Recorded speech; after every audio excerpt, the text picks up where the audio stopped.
Hello. If you don't know me, my name is Richard Grannon. I run a YouTube channel called Spartan Life Coach. It was originally started out off the back of a project that I was running for a few years called Street Fight Secrets, which, just like the name suggests, was all about self-defense and combatives and military styled, reality based training methods.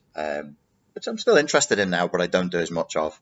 And what I noticed as I was teaching people, teaching mainly men, how to fight for self-protection scenarios, was one of the themes that came up consistently from men in every walk of life. I'm not bragging, but the riot police of London were officially using my material. Unofficially, the air marshals, when they were based in the training center in Las Vegas, they were using some of the material unofficially. Um, and there was people there was a special forces unit in Serbia that liked my stuff. There was people all over the world that were using my stuff. It was a globally recognized brand in self protection that was about punching and headbutting and eye gouging, and particularly what built the brand was my focus on the psychology and the emotional impact of real world violence and how to prepare for that. My biggest market was America. This is all relevant. Now, what I found, I'll tell you why it's relevant eventually. What I found was over time when I'm discussing things with men, mainly, is we would be discussing, combative psychology, neurolinguistic programming as it applies to post-traumatic stress following violent events, before violent events, and that kind of thing. And there was a consistent theme of guys having trouble with their wives and having trouble with their kids. And they were finding that they would be able to, you know, burst into a room and shoot people in it when they were being shot at and, have a pleasant spike of adrenaline. But that if they got into a verbal conflict with their wife at home, they would freeze or they would go to pieces or they just couldn't argue back. And some of these guys had the same problems with their kids. And I noticed in my own life I had those kinds of problems, and there seems to be a lack of self-assertiveness. And so, because I've got a background in psychology, background in hypnotherapy and neurolinguistic programming, I've got a degree in psychology, and I was trained as a cognitive behavioral therapist when I worked for the British probation service for a while. It's called the Crown Prosecution Service, as a CBT counsellor, particularly focusing on criminals who are criminals because of drug addiction. So I knew about, plus I've worked in the British education system for 6 years independently, trying to help kids with behavioural difficulties to learn and trying to help teachers how to deal with kids with certain behavioural issues and build rapport with them and keep them going. So I knew a bit about coaching. So I then, on the back of Street Fight Secrets, I started coaching guys on really intimate and personal things in their life that had nothing to do with fighting and violence and wrestling and shooting people in the head. And it was all about trying to process emotions and trying to say no and trying to stand up for themselves in an intimate space. So in a professional space, they'd have no problem whatsoever with conflict. They loved it. In fact, many of these, what you would think of as stereotypically alpha male men, thrive. They're high conflict, highly disagreeable in trait, personality types, but at home they hated getting into conflict with people. So I wanted to teach self-assertiveness to these guys. I was like, obviously, we have a problem here. I share that problem. So I identified two things. One, there's a lack of self-assertiveness. I need to teach it. And then two, there's this thing called people pleaser syndrome, which actually a lot of guys who end up in the military or in policing roles or bodyguarding roles actually have. It's a particular personality style, interrelational style. I called it people pleaser syndrome at the time because I didn't know anything about codependency. I didn't know anything about complex post-traumatic stress disorder.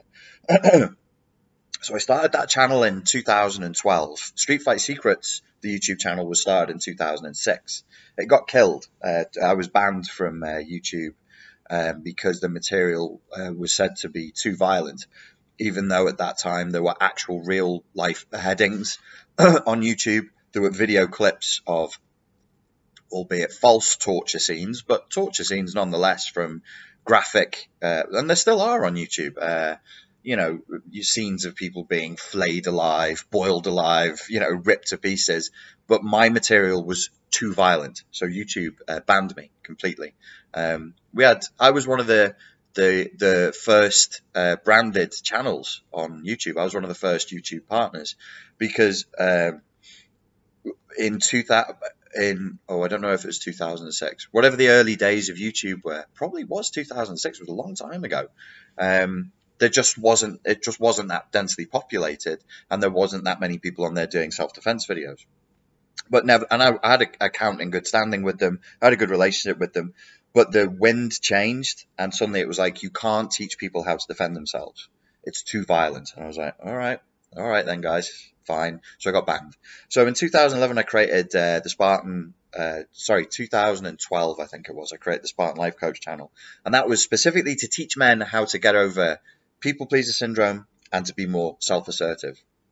And what happened is, we started, people would ask me questions about personality disorders, and I noticed that as they were asking me questions about personality disorders, that I'd actually probably been with some people in my life who had personality disorders. And then the channel took a turn. Now, it's currently about 100,000 subscribers. It's been going now for 6 years. And there is a lot of content on the channel that is about narcissistic personality disorder and emotional abuse and how to recover from it. The viewership at the moment is around 60% women and 40% men, which is fine. The problem is none of the comments, or very few of the comments, come from men. I have very few questions coming from men. And I think that a lot of guys go to the channel, they see the comment section that's full of comments by women, and they just think this is not a place in which I can speak.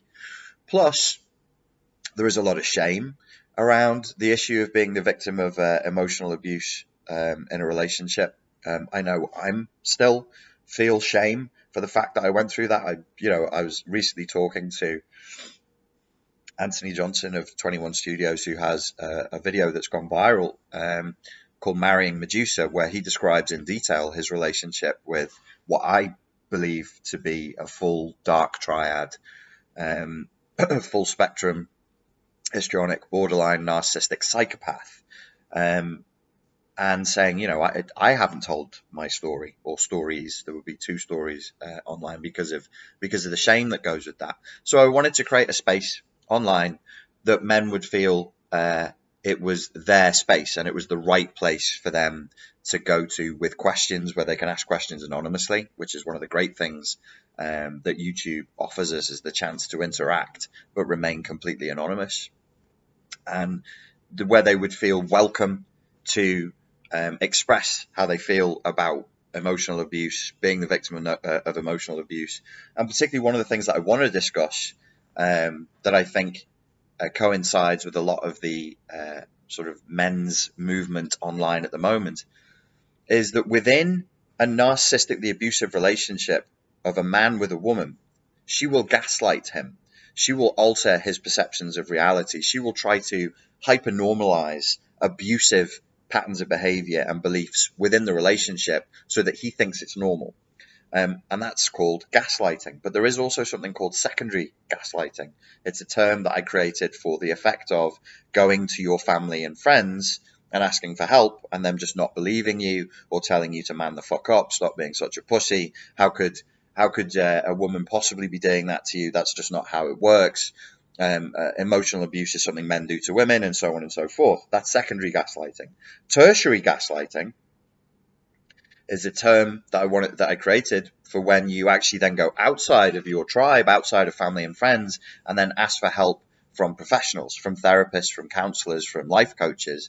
And they'll either tell you that narcissistic personality disorder doesn't exist, or you won't be believed, or the effects, they don't actually understand what the effects of the abuse are and how deeply damaging it is to the victim of narcissistic abuse of either gender. For a human being to be in love with somebody who's narcissistically abusive, the effect on the personality, on the emotions, on the soul, on the mind, on the spirit, on the heart are really, really awful. They're catastrophic, and they create cascading ripple effects of catastrophe, which causes the internal system to attack itself. The end result, massive amounts of depression, self-isolation, high levels of anxiety, frustration, rage, self-loathing, and all of these wonderful things. So it's been my job for the last few years now to help people through that on Spartan Life Coach. But because I can see men watching, but they're watching and it feels like they're watching from outside in, and they don't feel like it's there. Some men do, but it's quite rare. It's quite a small number. There is a too great a disparity between the men who are watching, who want to talk, and the men who actually do talk. So I'm going to try and bridge that gap. The other point about tertiary gaslighting that I just want to raise at this point when it comes to narcissistic abuse, when it is done by women to men, is it's not just coaches, counselors, and therapists who do it. It's cultural. There's actually a cultural thing now where people feel quite comfortable. If you say, if you go on Instagram, and anybody can do this if they want to, make a meme or pick up a meme that talks about men being the victims of emotional abuse at the hands of women, there are many, not all, but many, way too many women who will feel quite comfortable online jumping all over that, jumping up and down and screaming and saying, no, no, no, no, no, it is impossible for a man to be emotionally abused by a woman, because emotional abuse is something that men do to women. They will then try and hit you with totally false statistics that the prevalence of narcissism is only amongst men. This is a misunderstanding. Excuse me. This is a misunderstanding of I've had some weird sneezing fit just before I started this video, of what is a fairly complicated subject. I mean, personality disorders are not easy to understand. Cluster B personality disorders take some study. And if you only give it like a week or two, you're not going to grasp it. So you have a lot of self-appointed experts online.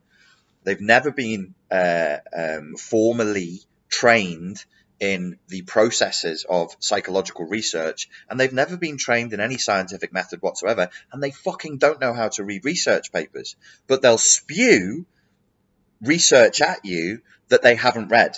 What they've read is somebody else's article or dumb fucking blog post about the research, and it's wrong. All of the cluster B personality disorders are a manifestation of narcissism. So when you hear online, it's only men who are psychopaths and narcissists. What are women then? Well, women are only borderlines and histrionics. Borderlines and histrionics, that is a definition of narcissist. It's still a narcissist. And there is new research coming out all the time that is saying that these things all overlap.